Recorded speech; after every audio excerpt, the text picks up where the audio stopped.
Today I'm going to show you how to write a program in Lazarus in Linux that will use Mplayer in slave mode. When I write a program in Lazarus, the first thing I do is draw a picture of the interface. After that, I start Lazarus. For this program, the first thing we need to do is add a couple of header files. To do this, you just put a comma, and the first one's going to be Unix, and the second one is going to be process.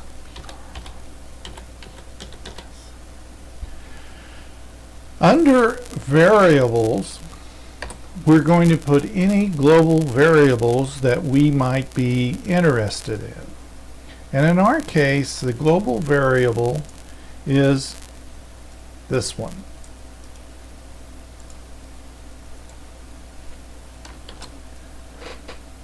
NUM, put in a semicolon and a boolean. Now, you want to go to the object inspector, or actually the form is what you want to go to, and change the size of it to fit your desired size. Now, if you remember from our picture, we have a button, a edit window, and 1, 2, 3 buttons. So we have 4 buttons. So go to button and click on that one. There's your first button. Click another button. And another one.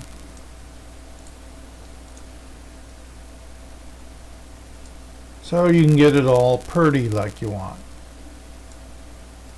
There we go. Now a T-edit window. Right here. T-edit. That in there and make it the size you want. Now bring up the object inspector.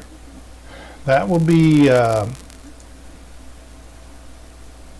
one of the windows that automatically pops up. If not, you can click on View and then click Object Inspector. Now under the form, highlight Form, go to Events, go down to On Create, and click this. And this is your on create thing.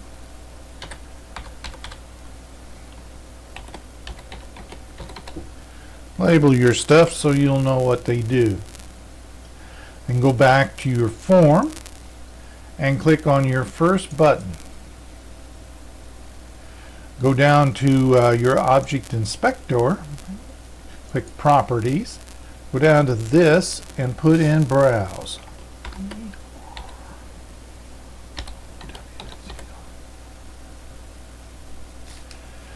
Click on your second button, which is here, and in there you put pause.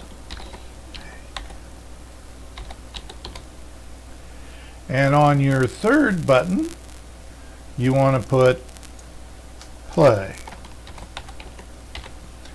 And on your fourth button, you put quit.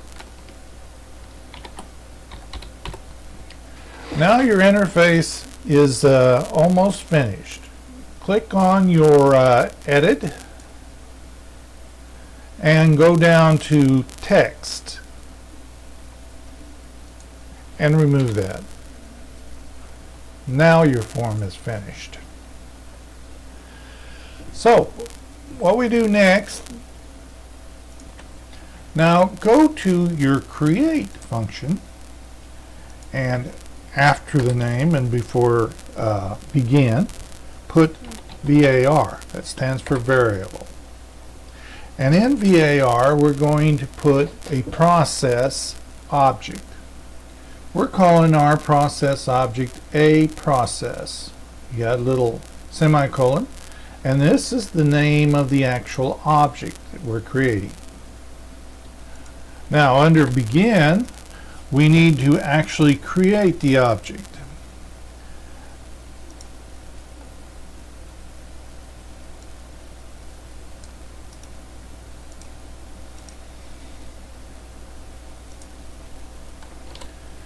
And this is the function to do that. We have the name of the object. We also have t, process, create, and null. At the very end of our process, we want to put the deallocation of memory thing so we won't have a memory leak. And that is a process free.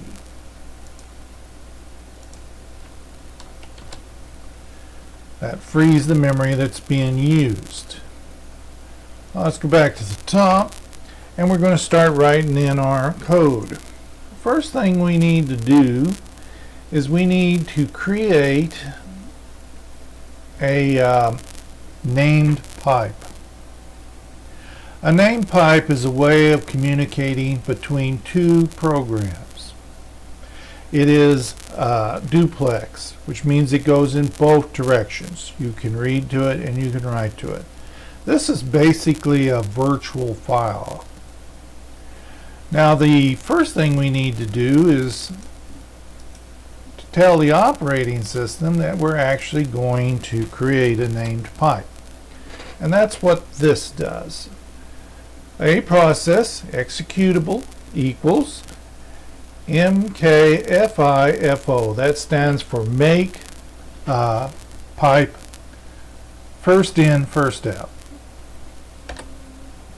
Next part is where we name the where this virtual pipe is going to be. If you look here, you have the process parameter.add. On this add thing, you can only add one parameter at a time. In this case, we're adding where this file is going to be created. In our case, it's going to be in the temp directory, and this is the name of it. The temp directory is the directory that Linux uses to put all sorts of temporary files. Now the next thing we're going to do is we're going to execute this thing.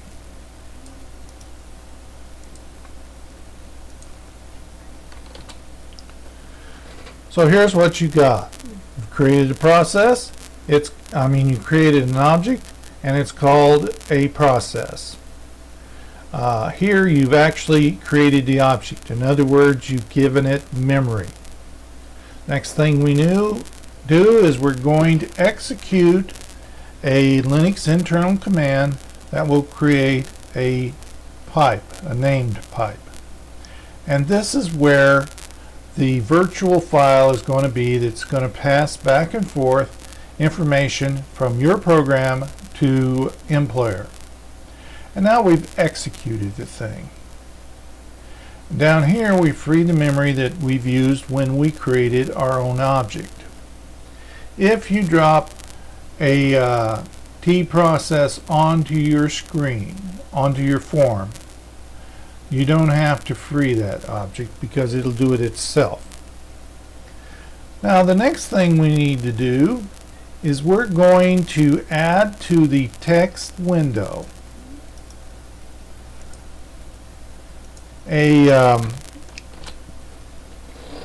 the name of a file. Okay? edit1.text equals, and dot means in the same directory. Video is a subdirectory, and this is the name of a file that I got off the internet that's not copy protected. This is what your file structure will look like. Here's the program that will be executed, and here's the subdirectory video, and in there you have the file that you're going to execute. Now the next thing we're going to do is we are going to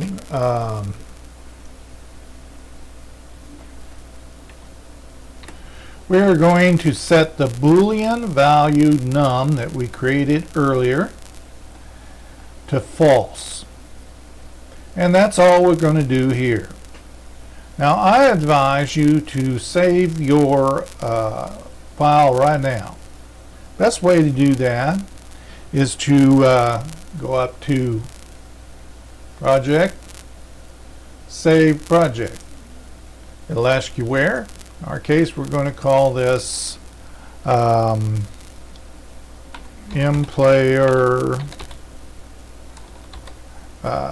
test. Now we've created our deal. Up here, call this project file the same thing as you called your directory.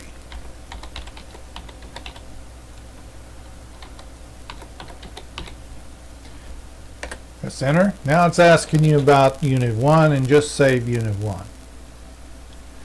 Now run your program so that you can make sure it will run.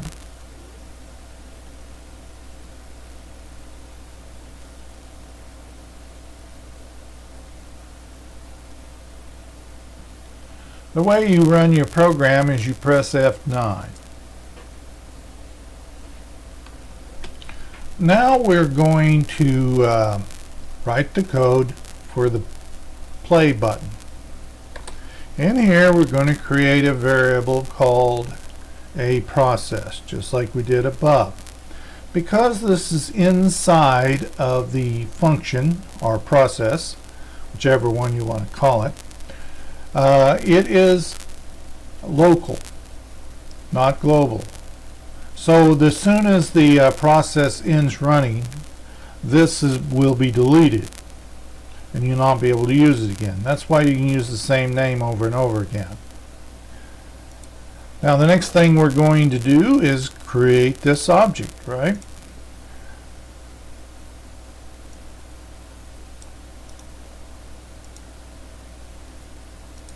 Just like we did before. That will create the object. Then also we want to create a local variable. And the local variable we're going to call mstring2. Now to create a local variable you do it like this. You give the name of the string, which is mstr2, and you do a comma, a colon, and then you type in what it is. In this case it's a string, string, and then a semicolon for the end of the line. And so now we've taken what is inside of the edit window, the text that's inside the edit window, and we've put it inside of this variable called string. Now the next thing we're going to do is start putting in the executable stuff.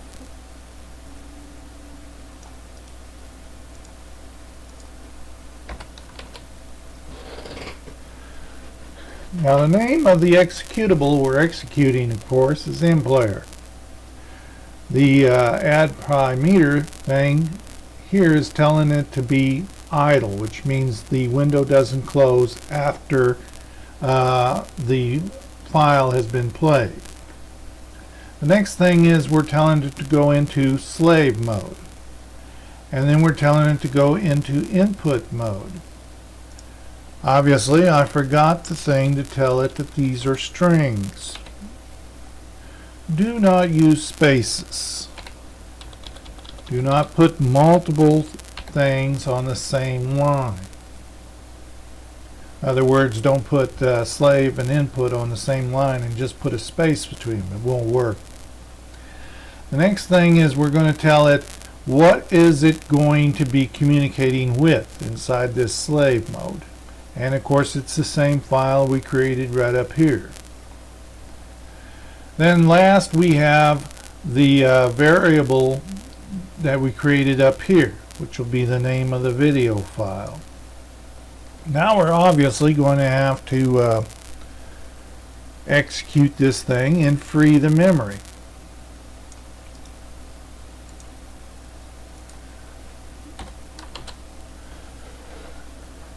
We execute the process, we free the memory after the process is being run, and then we change this global variable to true. This is a boolean. This is telling the program that that Mplayer is running. Now we're going to write the code for the browse button. To do this, you must first have an object, an open dialog box object, and it can be found under Dialog tab and the open dialog. Just drag and drop it on there. When you create an object using a class, you do not have to deallocate the memory that you've used, because the destructor in the class will do it for you. Now the first thing we need to do is create a variable called file name. So you got the variable, you got file name and a semicolon, and it's a string, and then of course end of line. Now we have begin. This is the begin of this whole function. Now look here and see you have if dialog box 1 dot execute, then begin. What this is saying is that if there's a reason that the dialog box doesn't open, that it won't execute this stuff down here. Now when you choose whatever file you're going to play, it's going to put that name inside of this variable file name. This displays file name into the edit window. And that's pretty much all that we do with this function. Now let's see it work. F9, browse, pick out a file, and okay, and there it is. Now when you press play, it'll play this file. As you can see, it has the whole path so that you can use whatever file you please.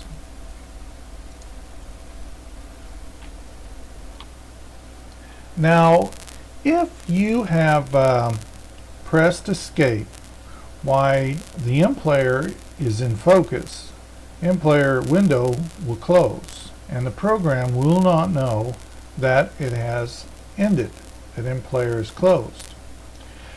Then it will echo this to that, and there will be no return. This will wait for a return before it will continue, which will cause the button to stick. Well, obviously we don't want this. So how we solve this problem is we put a space and an and sign. This will cause echo to send this, but not wait for a return. When echo returns to this function, then the requirements are fulfilled and it'll go ahead and go, even if the window is closed. Now we don't have this problem with the play button. And the reason is because a process will not wait for a return. That's its default. If you want it to wait for a return, then you just add this line right here, which will wait for its return. Or if you want to use a pipe to send back a signal from the program that is running, then you can use await and use pipes. But this doesn't wait for a return. Now we're going to work on the quit button. Down at the quit we have the regular function, says exo quit to the control with the and at the end of it, so that whether the Mplayer window is open or not, it will go ahead and execute the next function, which is to close the form. This is a way that you can use pipes to control an Mplayer window. Now we're going to see our program run. Just press F9 and there it is. Now we'll just play the thing. Very good. And we got pause, unpause, pause, unpause. If you click play again, you'll have two Mplayers running at the same time. And whichever one's on top will be the one that the control works on.